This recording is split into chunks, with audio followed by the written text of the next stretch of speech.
Hello everyone, it's Darkseeker here again. Welcome back for another video.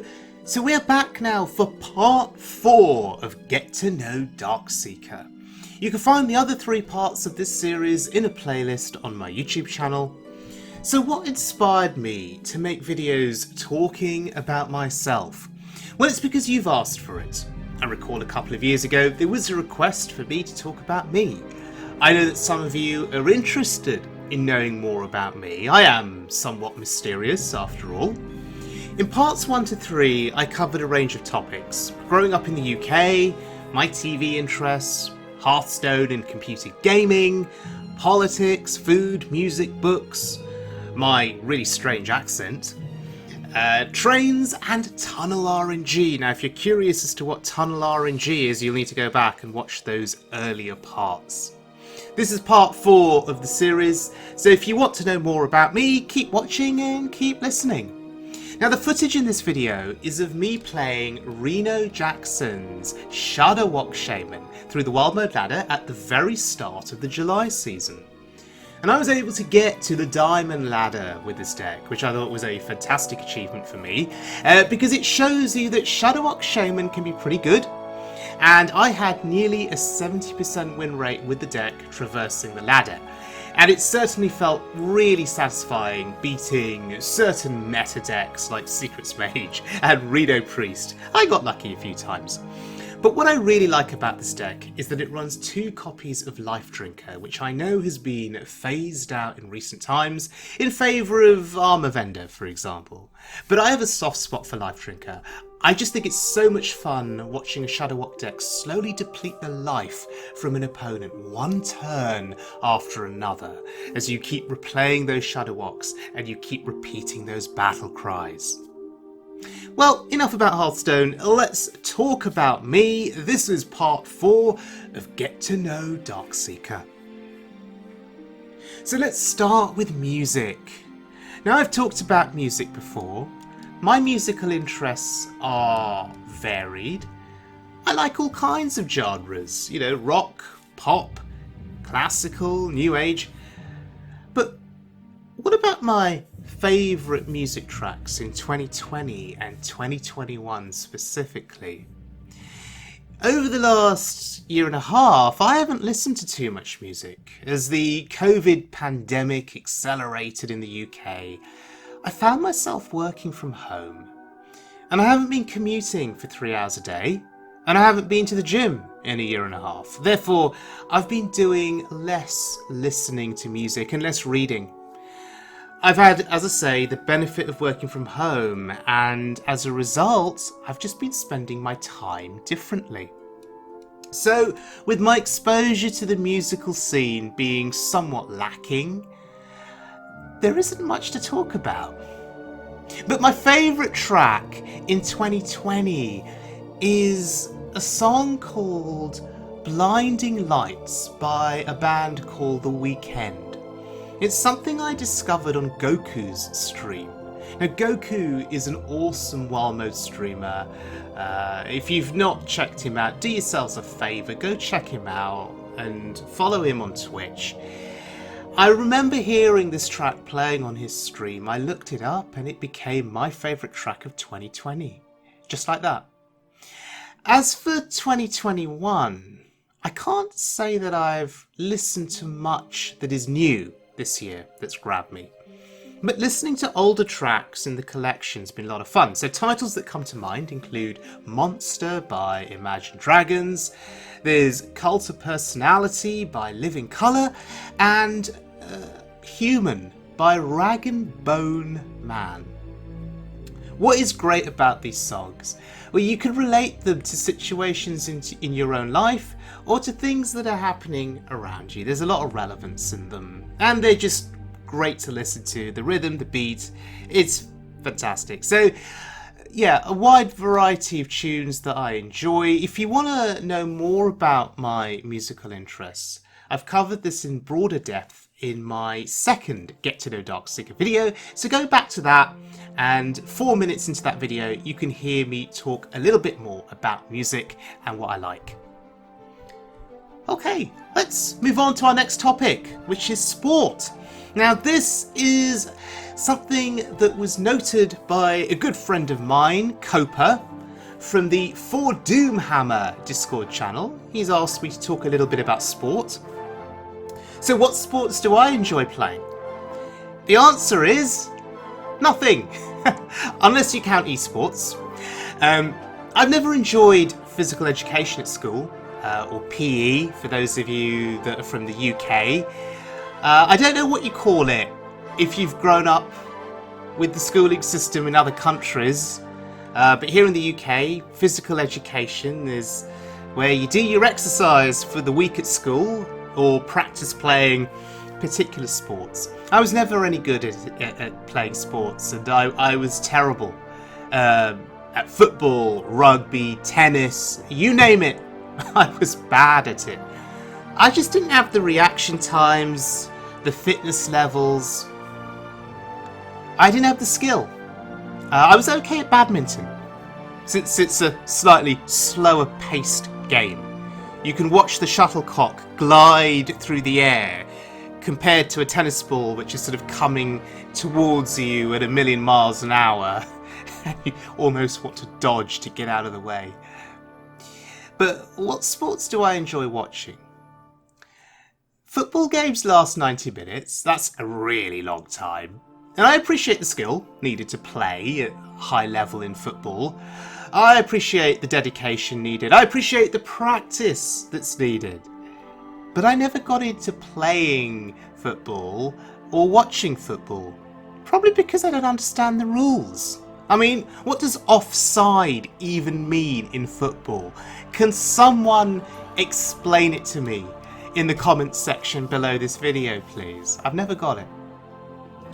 I don't mind watching tennis, but my goodness, those games last forever too, and I feel really sorry for the players. How about we go from a 90-minute tennis match to a 20-minute tennis match? It'd be still fun to watch, just a bit quicker. And you could safeguard the health of the players too. You know, there'll be less wear and tear on them over time. I look at football fans and I see a real sense of community, a real sense of belonging, camaraderie. You succeed together and you fail together, depending on how your team is performing. And maybe I think it would be nice to be part of something like that. Going to live football games, for example, and feeling that atmosphere. So maybe I need to pick a football team and support them and see what happens. Now, I do occasionally watch England games. I support England internationally. I want them to succeed. If only because football has such a strong love and deep history here in the UK and in England. And it would mean so much to England supporters if England actually won a major tournament. But they seem to be doing okay with the Euro tournament, so maybe they're getting better. We shall see. Okay, next topic is TV interests. Now, I've already spoken about my TV interests in my previous Get to Know Darkseeker videos. However, since the pandemic, I've spent less time commuting, less time outside, and a lot more time indoors. And with that comes a lengthy engagement with Netflix and other streaming services. You know you have more time on your hands when you're engaging with Disney Plus and working your way through every season of The Simpsons. And you get to like season 20 or so, and you start to question the meaning of your life. How did you get to this point? How did you sit through 20 seasons of The Simpsons when The Simpsons stopped being good after like the first few seasons? Well, there's nothing wrong per se with The Simpsons in later seasons. It's just that the early seasons set an incredibly high standard, and I think the later seasons really struggle to follow that standard. So this engagement with entertainment streaming services, it's allowed me to reflect on the fact that we are living in a golden age of television and film. 20 years ago, at the start of the millennium, we had cable and satellite TV, and there was some good choice available. However, if you think about how far we've come now, there is so much more choice available compared to before. There's so much content across different genres, so many more opportunities for actors to showcase what they can do, more so than ever before because they've got more platforms they can perform on through different TV studios, different streaming services. And as a consumer of TV, I think we are truly spoilt for choice. So some of the shows that I've really enjoyed over the last year and a half since the pandemic, there's The Mandalorian on Disney+, and I thought it kept getting better and better as the 2 seasons progressed. And I remember thinking early on that I wasn't going to be in the mood for more Star Wars content, perhaps thinking it was oversaturated, but I thought the acting, the storytelling and the pacing of the show was really well done. Then there was Ozark, just an incredibly dark yet inspiring tale of what a family is willing to do in order to survive when you're dealing with drugs and cartels. And then there's Jason Bateman in that show, who as an actor I find tremendous, and I found him quite inspiring in terms of how he tackled his lead role in that show. Then there was Queen of the South that I watched a few seasons of. That's another show about drugs. Top Boy, another gangster-driven show. Do you sense a theme here, perhaps? There was Delhi Crime on Netflix. Now that is a show that completely jarred me, unsettled me in a good way. The nature of the crime that was committed in that show was really, really unsettling. And it was quite a journey watching that show, that season 1 from start to finish. Then there was a show called The Boys, seasons 1 and 2. And it has to be one of my favourite shows in the last 10 years. It's on Amazon. It's a fascinating look at corrupt superheroes and the people that want to take them down. Now it sounds really weird, but honestly, it's one of the best action-packed, story-driven, violent shows you'll see. And it's based on a comic book, I think. So when there's good source material, you're usually going to get something good if the people producing the TV series stick to the plot and the script. And most recently, I watched The Godfather of Harlem season 1, and I'm a huge fan of Forrest Whitaker, so viewing him in a lead role was so much fun. In terms of what I'm looking forward to in the future, there are 2 shows specifically that spring to mind, and they're both produced by Amazon. Firstly, you've got The Wheel of Time. Now, for those of you that are not familiar with the Wheel of Time series of books, The Wheel of Time produced an extensive, sprawling fantasy world, which I think inspired a lot of the modern fantasy you read today. So there are 14 books in the series, and I'm actually reading it, so I'm on book 6 at the moment. I stopped reading at the start of the pandemic because when I'd travel on the train to kill time, reading was a really good thing to do. But since the pandemic, I haven't touched many books, and I'm not sure why. I just haven't been in the mood. Anyway, Amazon picked up the rights to The Wheel of Time, and it'll be interesting to see what they come up with. Like Lord of the Rings, The Wheel of Time has got a massively loyal fan base. So I think they'll really scrutinise whatever it is Amazon come up with on their TV show. So let's see what happens. But speaking of Lord of the Rings, Amazon have also picked up the rights to produce the Lord of the Rings TV show. And I get the feeling this is going to be a multi-season investment. Now, I've spoken before about my love for Middle-earth and all of the lore that goes with it. Apparently, the Amazon TV show is going to be set in the second age of Middle-earth, before the events of Lord of the Rings, and they've invested $250 million on the rights for the show. And I think there is a production commitment for multiple seasons totaling $1 billion. So it's going to make this show the most expensive TV show ever made. Now, if anyone has the money for it, it's Amazon, but will the show be any good? There's massively high expectations going into it, and I feel like people are already starting to damn the show even before it airs on TV. And I think people need to give it a chance. It's a multi-season commitment, and hopefully people are going to be patient. Even if the first season doesn't live up to the hype and the expectation, there's still a long way to go. So I guess when the hype is at such a high level, it's always going to be impossible to guarantee satisfaction for everyone, right? Now, the next topic is a topic that I've stayed away from until now. I've not mentioned it in any of my earlier Get to Know Darkseeker videos. I know it can bring out the best or sometimes the worst in people, but let's get to it. It's religion.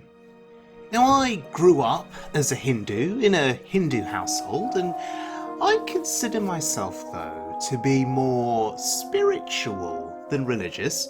But let me explain what that means, and please bear with me, this could get complicated. Before we get to what spirituality means to me, we need to look at what religion means to me. And I think religion is a fascinating thing. It's a man-made construct to some degree.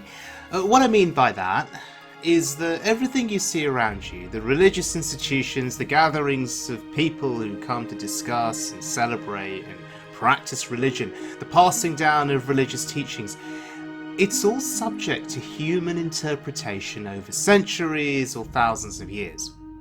And sometimes that interpretation can be a force for good, and sometimes it's, well, less positive. Religion has brought a lot of joy to the world over thousands of years. It's brought people together, it's encouraged a faith in a common cause, which has been quite positive. But it's also brought a lot of suffering. In the name of religion, you've had war, you've had persecution of people. And so, what if religion didn't exist? Some of the bad things that religion has brought onto the world would not have happened, I hear you say, because that's a common argument that I hear. But you could argue that these people who do bad things in the name of religion, they'd still do those bad things, but, well, in the name of something else. They'd just find a different reason or a different cause if religion didn't exist. Also, if religion didn't exist, a lot of the good things that you see that have come from religion may not also exist. So, like most things in this world, there is good and bad with religion, and I think you have to take the good with the bad. But what is religion? What does it mean in a modern context to most people? Now, I grew up in a Hindu household, and what did I think religion actually meant on a day-to-day basis, a week-to-week basis? To me, it meant going to a temple once a week and practicing your religion, and to others it would mean going to a church on Sundays, or whichever religious establishment it is that you were a part of. It meant taking part in some kind of ritualistic activity every week. And I can understand why people see value in that. It brings people together, gives you a mental focus. It can almost give you a feeling of accomplishment because you feel like you are practicing something positive. But what benefit comes from that, either to yourself or to other people? Are the principles of religion actually practiced on a day-to-day basis? That, I feel, is the most important question and the whole point of religion. So, for example, with Christianity, you're told not to lie, not to hurt others, to love your enemies. Other religions have very similar teachings. But how many of us can actually say that we do this every day, every moment of every day? Well, I guess we're not perfect as human beings, and I think that's a really, really important point. But we can work towards getting better at what we do and how we behave. And I think ultimately you can just generalise all of this and you can say, in summary, it's about being a good person, living as good of a life as you can. Living your best life, I think, is a good way of putting it. And I think as long as you can abide by that, then hey, I guess everything's fine. And I'd like to think that all major world religions have the same core beliefs. They're just phrased and interpreted slightly differently by different people around the world during different time frames. And, well, that's where the arguments and the conflicts start, sadly. But I think most religions have more in common than differences between them. I just wish that more people would see that. I have a lot of friends who are atheists. That means they don't believe in God or religion. I understand that perspective. You need evidence. Religion relies on faith, believing in something that you can't see. Believing in stories or tales or things that happened, events that happened thousands of years ago, which, well, you didn't witness. And religion says that there is a God and God created everything. Well, science scoffs at that idea, and I think science says that there's nature, and it is nature and natural processes that create life and determine what happens in this world. But in those terms, isn't that basically the same as God? So, God and nature doing the same thing, just called different names. So there we go. I've brought the scientific and the religious communities together. My good deed for the day is done. But look, when it comes to me, I prefer to go away from the term religious. I prefer the term spiritual. And I alluded to this earlier. Religion is organised, it's communal, so you practice it with other people. And it's a series of set beliefs and rules and routines that you follow. It's very well structured. Whereas spirituality focuses on the individual, and you could say there are almost no rules. Make of it what you will. Go on your own journey, shape your own mindset, look after your own soul. So spirituality focuses on me, on my actions and their impact on everything around me. And that may or may not involve a link to religion and God. With spirituality, what can I do today to make not just my life better, but the lives of the other people around me better as well? That is my definition of being spiritual. I love helping other people. I love making other people happy, sometimes at the expense of my own happiness, and some would consider that to be a fault. I consider that to be generosity. By being spiritual, am I not doing what religion wants me to do? To be an upstanding citizen, to live my life in a positive way, to look out for others, to be kind to others, to be supportive of my fellow human beings, living in harmony with others. So there is a link there between spirituality and religion. I talked earlier about a link between science and religion, so now we have a link between science, religion, and spirituality. Okay, my head's hurting now. Let's not go any further because it's getting way too complicated. But that's a little bit of an insight into my mindset on religion and spirituality. My focus being on spirituality. So thank you for listening. I hope you enjoyed getting to know Darkseeker Part 4.